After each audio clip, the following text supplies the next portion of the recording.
Hello everyone, welcome back to my YouTube channel.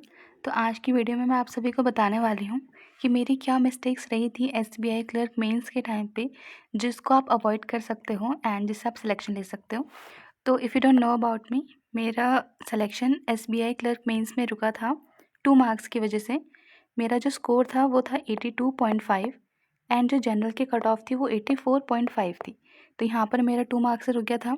इसके बाद waiting list आई है first, उसमें जो कट ऑफ है वो 83 है एंड जो मेरे मार्क्स हैं वो तो ऑब्वियसली 82.5 ही हैं। तो यहाँ पर जो मेरे सिलेक्शन है वो 0.5 मार्क्स से रुक गए हैं। तो मैं आप लोगों के साथ शेयर करने वाली हूँ आज की वीडियो। तो स्टार्ट करते हैं। पहले सबसे बड़ी मिस्टेक हुई है जनरल अवेयरनेस की। ये एक ऐसा सेक्शन है जो वैसे तो स्कोरिंग है, लेकिन सही प्रिपरेशन के साथ ही आप इसका फ़ायदा ले सकते हैं। मेरे साथ क्या हुआ था जनरल अवेयरनेस के टाइम पे, जो एसबीआई क्लर्क मेंस के लिए जो 1 महीने का टाइम मिला था, मैंने मेंस बिल्कुल भी नहीं पढ़ा था, उससे पहले कुछ भी नहीं पढ़ा था। तो मेरे पास वही महीना था प्रिपेयर करने के लिए। लेकिन उस 1 मंथ में मेरी काफ़ी ज़्यादा तबीयत ख़राब हुई थी, so I got admitted to the hospital. तो मैं नहीं कर पाई। और एग्ज़ाम से 1 वीक पहले 10 को मेरा एग्ज़ाम था, 10 अप्रैल को मेरा एग्ज़ाम था और आई गेस 4 या 5 को मेरा डिस्चार्ज हुआ था। तो रफली मेरे पास 6 डेज़ ही थे पढ़ने के लिए, ऑलमोस्ट 1 वीक समझ सकते हैं, जिसमें मैं जनरल अवेयरनेस के पढ़ सकती थी। तो उसमें मैंने क्या करा था, मुझे पता था मैं इतना सारा लास्ट 6 मंथ तो कवर नहीं कर पाऊँगी, तो मैंने सिर्फ़ और सिर्फ बैंकिंग की न्यूज़ कवर करी थी। क्योंकि मैंने वीडियोज़ में देखा था, उसमें था कि बैंकिंग पढ़ो उससे ज़्यादा आता है, तो यही मैं पढ़ के गई थी। लेकिन क्वेश्चंस इतने थे नहीं बैंकिंग वाले उससे, और इवन तो सब कह रहे थे कि हमारी शिफ्ट में क्वेश्चंस ईज़ी थे, बट मैंने तो ऑब्वियसली नहीं पढ़ा था करंट अफेयर्स, तो इसलिए मेरा ये हो नहीं पाया था। मेरे टोटल जो थे, मैंने 6 क्वेश्चन अटेम्प्ट करे थे। एंड इसका रीज़न क्या है, इसका एक यही रीज़न है दैट मैंने पढ़ा नहीं था बिकॉज़ ऑफ कंडीशन, और उसमें से एक मेरा इनकरेक्ट था और बाकी 5 करेक्ट थे। तो तब मेरे मार्क्स जो हैं 82.5 आए इस इतना जनरल अवेयरनेस में करके।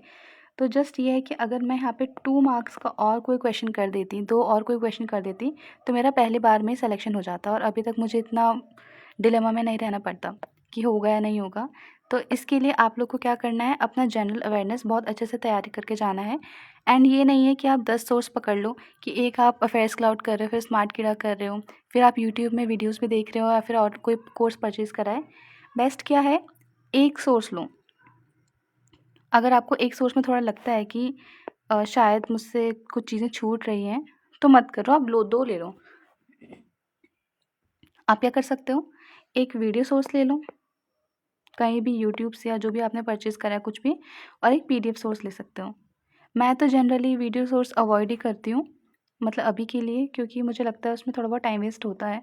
मैं पीडीएफ सोर्स ही लेती हूँ, इसको ही मैं यूज़ करती हूँ और इससे मैं प्रिपेयर कर रही हूँ अभी के लिए अपने करंट अफेयर्स। तो मेन जो है वो है मल्टीपल रिवीजन, जितना हो सके रिवाइज़ करो। ऐसा नहीं है कि आपने एक पीडीएफ पढ़ी 1 वीक की, उसके बाद आपने किसी दूसरे ब्रांड की वही पीडीएफ पढ़ी, तो आपको लगेगा कि मेरे तो कितने सारे क्वेश्चंस नहीं हो रहे हैं।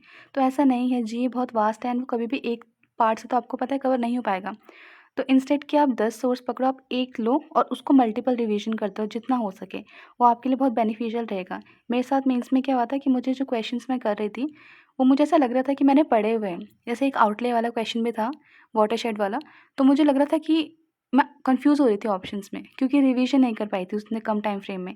तो अभी आपके पास टाइम रहेगा मेंस तक के लिए, तो जितना हो सके रिवीजन करो। Revision is the key for general awareness. And यही मेरा स्टोरी थी जनरल अवेयरनेस की। तो thank you so much and please आप चैनल को सब्सक्राइब करना। मैं फ़र्दर अपनी स्ट्रैटेजी वीडियोज़ जो मैंने फॉलो करी थी एसबीआई क्लर्क प्री के लिए और मेंस के लिए, वो मैं आपके साथ शेयर करूँगी।